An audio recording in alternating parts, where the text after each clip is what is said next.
Hi, it's Stephen here from Sound of an Ocean Wave, and this is day 25 of the August daily draws. So let's see what message we get as we close out the weekend and approach a new week. And I'll be taking the first card from the Tower of the Witch's Garden, followed by an oracle card from the Seasons of the Witch Lammas Oracle. So let's choose our first card and get the reading underway.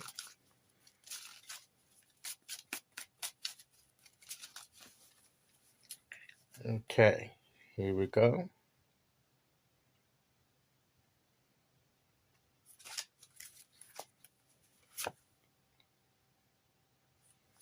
And we have the Empress card. That's got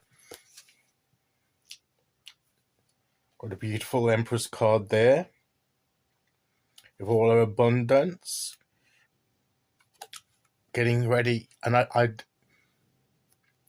here you have is it call it a sickle, and that's for harvesting our abundance. We're entering, well, we've started the harvesting time, haven't we? And maybe it's time to start harvesting some of the things that we've planted. It's not everything. Maybe some things aren't ready yet to be harvested. We're working on those. But it's that creative energy, and then that birthing of what we've been creating and harvesting that, receiving that.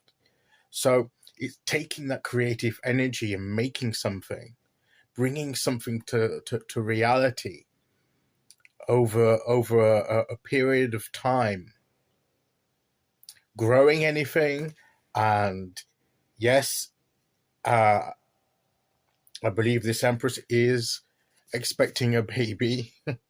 And yes, I know some people don't like the fact that the Empress is always pregnant, as if that's the function of a woman, like what we hear sometimes from various quarters. No, but the purpose of that is just a symbol. Of course, you are a valid woman, even if you don't have children. And that's the thing of birth is that it's that natural creative creation of life. Okay, but you could be creative in other ways. And it's also representative of the fact that creative process it's not instant.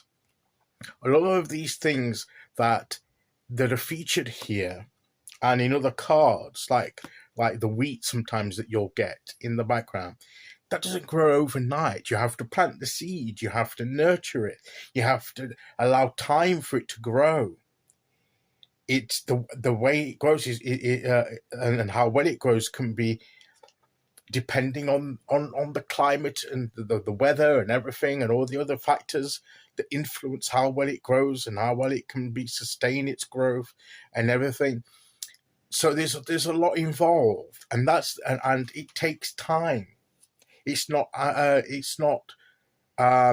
it doesn't come into being by the click of your fingers.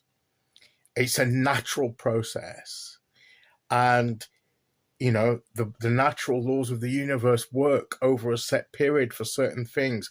And that's what we have to realize when we're creating, that some things will just take an X amount of time because that's the natural process and we can't hurry it. And even if we tried, we wouldn't succeed because it just needs that amount of time to be properly fulfilled. And I think in this creative process, we have to bear in mind that as long as we're sowing the seed, as long as we are nurturing the energy of it, putting in the things that we need to put into it, then over time, at the right time, things will come into being. That creative energy will bear fruit.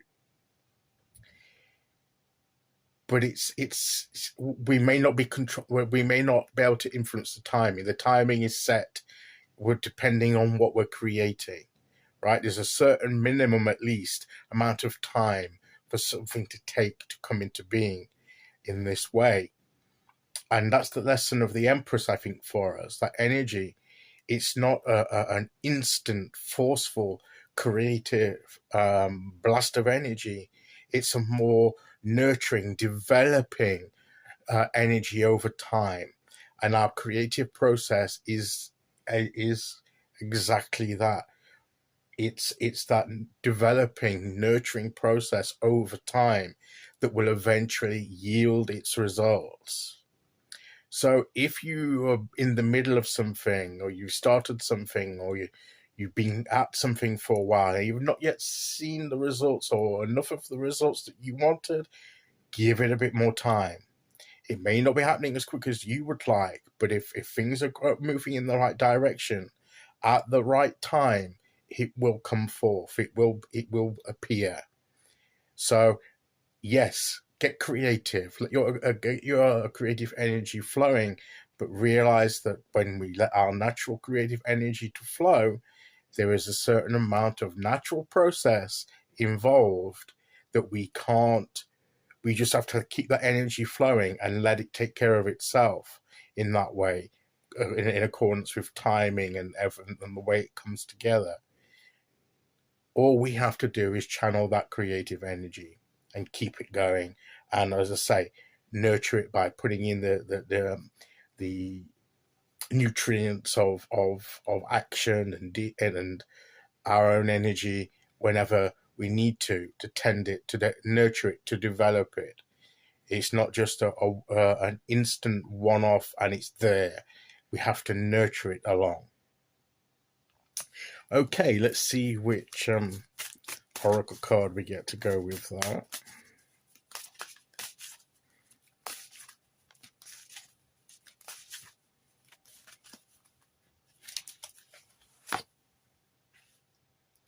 Farm to table.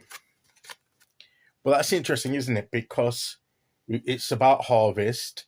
We've got the wheat there that I was referring to in the background. Looks like wheat anyway. Liberate yourself from influence and invoke the power within. And be creative in your own way. I think that's what's saying. Liberate yourself from influence means be creative in your own style, in your own way. Don't let people tell you how to be creative, how to pour in that creative energy or express that creative energy. That's natural, comes natural. Whatever comes naturally to you is your creative process and style of creation. And it's just as good as anybody else's. And no one can tell you, don't let anyone tell you you're not doing it right. If that's your natural way of creating, then that's it. But also, it's that thing from the way we get our food from the farm to the table is a process. The farmer plants his crops, grows his crops, harvests his crops, and then harvests, and then it goes. There's a process of it getting into to where we can go and buy our food that the farmer's created, and it's over a period of time. It doesn't happen instantly. So the important thing, though, is to be creative and to be creative naturally in our own way. Okay, so that is today's message. I'll be back tomorrow with day 26. Until then, thank you for listening. Take care, everyone, and I'll see you all again very soon. Okay, bye-bye.